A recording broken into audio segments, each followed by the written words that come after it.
de pitié de mon jeune frère, Ariel Chéné, qui l'a fermé et il a envoyé son père en exil. Parce que pour lui, c'est la Côte d'Ivoire lui appartient. Ariel Chéné là, son papa qui est ivoirien de père et de mère, d'arrière-grand-père et d'arrière-grand-mère, lui ne peut pas rester en Côte d'Ivoire. Mais toi qui as triché pour avoir la nationalité ivoirienne, toi qui as pris les papiers de la maman de Goudé, pour avoir Tino, pour avoir la nationalité ivoirienne, toi tu es en Côte d'Ivoire et lui son papa il fuit. Le petit garçon là, monsieur Johnny, priez pour lui et que Dieu le préserve. Priez pour lui et on veut le tuer. Enfin, priez pour lui. Ils veulent finir avec lui. Si moi il vous dit, croyez-moi. Si moi il vous dit, croyez-moi. Allez prier encore. Allez faire votre mosquée ou bien quoi, allez prier encore. Dernière que vous êtes, vos merdes con. Moi c'est malien de merde là. Misère morale. Payez ceux-là, on doit passer par la façon la plus brutale. Il renvoie le père d'Ariel Chéné, qui est 100% ivoirien. Lui qui est burkinabé, transforme la Côte d'Ivoire en une propriété privée propre à lui. Ce sont les dires de Johnny Pacheco. Si vous croyez que l'affaire de Johnny Pacheco a pris fin, sachez-le que c'est maintenant même ça va commencer. Ce dernier a décidé encore de vous dévoiler certains secrets qui vous laisseront sûrement perplexes. Au début, les gens croyaient que Johnny Pacheco est en train de mentir et que tout ce qu'il est en train de dire, c'est inventé de toutes pièces. Mais avec le temps, tout le monde a fini par comprendre que Johnny Pacheco détient des informations franchement incroyables. Est-ce qu'il est en train de détruire le système politique d'Alassane Ouattara ou il est en train de nous dévoiler réellement la vérité qui se cache au fin fond de la politique ivoirienne? Ne ratez même pas cette vidéo car elle est pleine de surprises. Et n'oubliez surtout pas de liker la vidéo et donner votre point de vue par rapport à tout ce qui se passe ces derniers temps dans notre cher pays, la Côte d'Ivoire. De pitié de mon jeune frère, Ariel Chéné, qui l'a fermé. Et il a envoyé son père en exil. Parce que pour lui, c'est la Côte d'Ivoire lui appartient. Ariel Chéné là, son papa qui est ivoirien de père et de mère, d'arrière-grand-père et d'arrière-grand-mère, lui ne peut pas rester en Côte d'Ivoire. Mais toi qui as triché pour avoir la nationalité ivoirienne, toi qui as pris les papiers de la maman de Goudé, pour avoir Tino, pour avoir la nationalité ivoirienne, toi tu es en Côte d'Ivoire et lui son papa il fuit. Pourquoi? Parce que pendant l'histoire de la Covid-19, c'est la Covid-19, je crois bien, l'histoire de la Covid. Comme ça, on appelait ça Covid-19. Tous les aéroports étaient fermés. Donc, ceux qui pouvaient rentrer dans leur pays étaient les citoyens de ces pays-là. Donc, les Ivoiriens qui quittaient en Europe pouvaient rentrer dans leur pays. D'accord? Mais quand ils rentraient dans leur pays, on les consignait, où ça? À l'UNGS, à Makori. On les consignait à l'UNGS à Makori. Donc, Ariel Chéné a été consigné à l'UNGS avec sa famille. La famille d'Assanfo est arrivée là. D'accord? Mais Assanfo est venu, il a pris sa voiture, est venu prendre sa famille devant les forces de l'ordre. Alors que Ouattara, d'après lui, le président là, a donné les ordres que personne ne devait sortir de l'INGS pendant 48 heures. Lui, il a pris sa famille pendant que le Covid tuait. On ne sait même pas si sa famille là, parmi ses parents là, il y avait les infectés. On ne sait pas. Mais il a mis en danger la vie de tous les Ivoiriens. Parce que c'est plus la République. Et de lui faire vivre toute la misère du monde, comme il a fait vivre toute la misère du monde à Yorobor. Parce qu'en réalité, celui qui a boycotté Yorobor, celui qui a phagocyté Yorobor, il est mort malheureux. Il s'appelle Assanfo. Il n'est pas quelqu'un. Il s'appelle Assanfo et Ahmed Bakaykou. Assanfo et Ahmed Bakaykou. C'est ceux-là qui ont rendu Yorobor malheureux jusqu'à la fin de ses jours. C'est ça la réalité.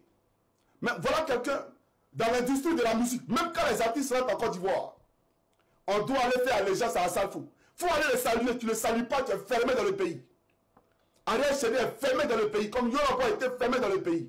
Et son père, où il vous parle, il est en exil. Pourquoi? Ils sont allés réveiller un vieux discours d'un soi-disant général de l'ONU qui était venu en Côte d'Ivoire, d'accord, que l'État de Côte d'Ivoire a décoré. L'État de Côte d'Ivoire a décoré. Le rebelle à la tête de la gendarmerie, Apollo, il a reçu ces gars-là. Ils ont parlé à lui.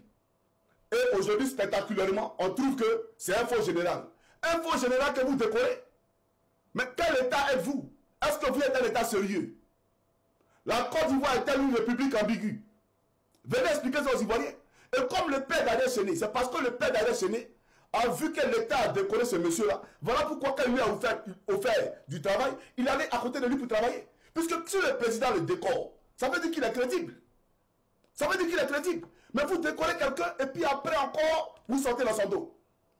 Et le monsieur, il fuit le pays. Donc à chaque fois, il réveiller ces dossiers-là. Aujourd'hui, où je vous parle, le père d'Ariel Chéné, il est en exil.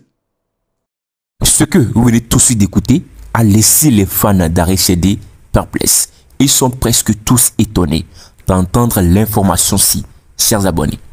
Ce qui se passe n'est plus à la rigolade. Même DJ Arafat, avant même qu'il ne perde la vie, a plusieurs fois fait des vidéos où il s'est allé dénoncer le comportement d'Assalfo. Puisque c'est une personne qui peut décider de t'éteindre quand il veut. Tu peux être un artiste qui brille comme on n'a jamais vu. L'importance, c'est d'être bien avec Assalfo. Puisque, selon les informations de Johnny Pacheco, c'est lui qui détient la clé de la musique dans notre très cher pays, la Côte d'Ivoire. Alors, être en guerre avec Assalfo, c'est être en guerre avec soi-même. C'est être en guerre avec sa musique, chers abonnés. Ce sont les dires de Johnny Pacheco. Et puis, s'il faut comprendre quelque chose, Assalfo est capable de vous élever comme de vous faire chuter. Peu importe votre talent, peu importe ce que vous avez dans le ventre, peu importe le nombre de fans que vous avez. Il a boycotté plusieurs fois Arafat. Bien sûr, ceux qui ont la mémoire fraîche, vous vous rappelez, il a boycotté plusieurs fois DJ Arafat.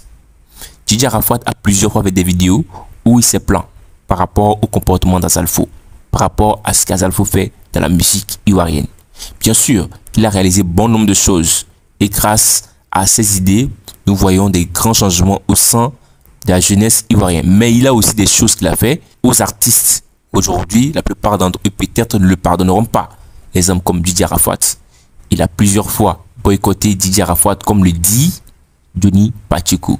Même si nous n'avons pas les preuves, c'est Johnny Pacheco qui nous l'affirme. Mais chers abonnés, s'il faut comprendre quelque chose par rapport aux crises que Johnny Pacheco est en train d'instaurer dans le système politique d'Alassane Ouattara, s'il faut comprendre quelque chose, c'est que son objectif est de faire revenir Gbagbo au sein de la politique ivoirienne. Il veut que Gbagbo redevienne au pouvoir et redevienne le président de la République de la Côte d'Ivoire. Mais est-ce que cela sera possible? Et c'est pas malin pour lui. Alassane Ouattara arrive à remporter encore les élections. Johnny Pacheco est dans de gros ennuis. Johnny Pacheco sera dans de gros ennuis parce qu'il a plusieurs fois clashé le président. Les personnes qui détiennent le trône en Côte d'Ivoire, il est en guerre avec eux tous. Comment va-t-il faire pour revenir encore en Côte d'Ivoire avec tout ceci? C'est la question qui se pose. C'est pourquoi l'importance, la guerre qui a commencé, c'est d'amener cette guerre jusqu'au bout. Sinon, s'il décide de lâcher cette guerre, un jour, ces vidéos le porteront préjudice. Puisque vous savez que l'Internet est tout comme une carte mémoire. Nous avons toujours l'habitude de le dire sur notre chaîne. L'Internet est tout comme une carte mémoire. Tout ce que vous faites est enregistré. Même après 50 ans, on peut vous le rejouer. Et ça peut vous faire vraiment chuter. Ça peut vous porter préjudice. Le petit garçon là, le jeune là, c'est Johnny, priez pour lui et que Dieu le préserve. Priez pour lui et on veut le tuer. Priez pour lui. Priez pour lui. Je dis, peuple ivoirien, priez pour lui. Il va finir avec lui. Les pasteurs sont fait des incantations à son nom. Priez pour lui.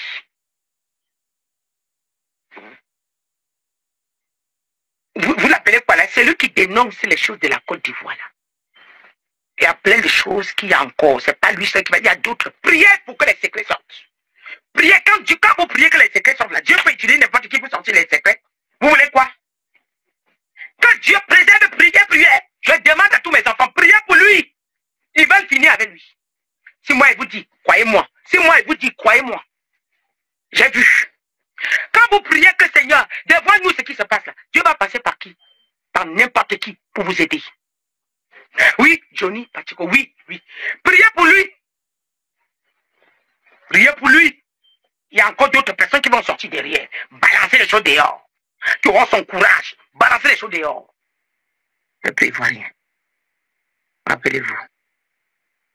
Rappelez-vous du jeûne que je suis venu vous donner.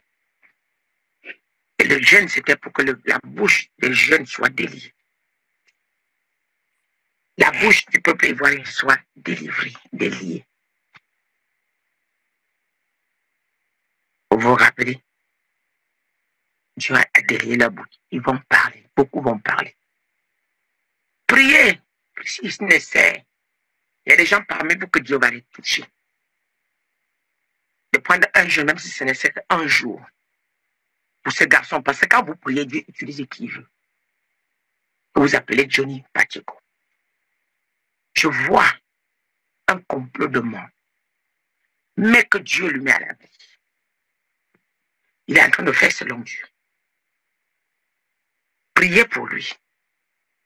Je vous en conjure, priez pour lui. Vous avez jeûné, Dieu a délié sa bouche. Il a les secrets là depuis, il ne parle pas. Donc, vous avez jeûné, Dieu a délié sa bouche. Vous avez prié, Dieu a délié sa bouche. S'il vous plaît. S'il vous plaît, jeûnez. Priez pour lui. Et Dieu le met à l'abri. Toi-même, vraiment, tu es ivoirien. Tu parles de diable, toi, tu es ivoirien. Toi, un Burkinabé de père et de mère, de grand-mère, de grand-père, d'arrière-grand-mère, d'arrière-grand-mère, d'arrière-grand-père. Toi qui ne vas jamais dans ton village. Le président Gbagbo, là, matin, midi, soir, il va dans son village. Toi, ton village en Côte d'Ivoire, il est où? Matin, midi, soir, tu es dans l'avion, tu vas à Paris. Matin, midi, soir, tu es dans l'avion, tu vas à Paris. Paris, c'est ton village. Bouger, là, c'est ton village. Ou à bouger, je ne sais pas quoi, là. Tu n'as aucun village en Côte d'Ivoire. Tu penses que nous, on est cons? Si ce n'est pas les armes, toi, tu as passé où pour être président en Côte d'Ivoire? Si ce n'est pas les armes, la forfaiture de Nicolas Sarkozy, qui aujourd'hui porte un bracelet électronique sur son pied, là. Si ce n'est pas lui, là, toi, là, tu as passé où pour être président en Côte d'Ivoire? Dis-nous, montre-nous ton village dans notre pays, imposteur. Ton Bitogo, là, il dit, il vient d'Agboville. Agboville, là, il y a Bitogo d'Agboville. Il y a Bitogo d'Agboville. Ton Touré Mamadou, là, il dit, il vient de Daloa. Il y a Touré Mamadou à Daloa. Ça peut vraiment vous faire mal. Puisque ce que vous êtes en train de faire maintenant, tout est enregistré. Tout est enregistré, rien n'est perdu. Avec l'internet, rien ne se perd, rien ne se crée, tout se transforme. Avec le temps, si vous avez eu à faire des dégâts sur l'internet, avec le temps, ceci peut revenir. C'est le cas de Johnny Pacheco. Johnny Pacheco, ses abonnés. Si Johnny Pacheco est en train de mener une guerre pour renverser Alassane Ouattara, il doit faire tout possible pour aller jusqu'au bout. Sinon, si pas malheur, Alassane Ouattara redevient encore président de la Côte d'Ivoire, là c'est grave. Sa vie est en danger. Chaque seconde qu'il respire est vraiment importante pour lui. Chaque seconde. Puisqu'il a cassé vraiment les papos qui ont remué la politique ivoirienne ces derniers temps. Il doit aller jusqu'au bout et avoir un bon résultat. C'est pas mal pour lui, le résultat négatif, c'est que c'est grave. Et chers abonnés, que pensez-vous de tout ceci? Il s'est attaqué aussi à Salfo, où nous a dénoncé bon nombre de choses par rapport à ce qu'Azalfo fait dans la musique. Aujourd'hui, le père d'Aliès Séné n'est plus en Côte d'Ivoire, à cause d'Azalfo, tout ça. Bon, que pensez-vous de tout ceci? Est-ce que selon vous, vous croyez aux informations que Johnny Pacheco nous partage, ou selon vous, Johnny Pacheco est juste en train d'inventer des choses pour renverser Alassane Ouattara? Votre réponse dans l'espace commentaire sera la bienvenue. Et n'oubliez surtout pas, nous avons épinglé un lien dans l'espace commentaire de cette vidéo. Ce lien vous permettra d'intégrer un canal Telegram 100% gratuit. Ce canal Telegram a été créé juste pour vous. À tout à l'heure pour une toute nouvelle vidéo.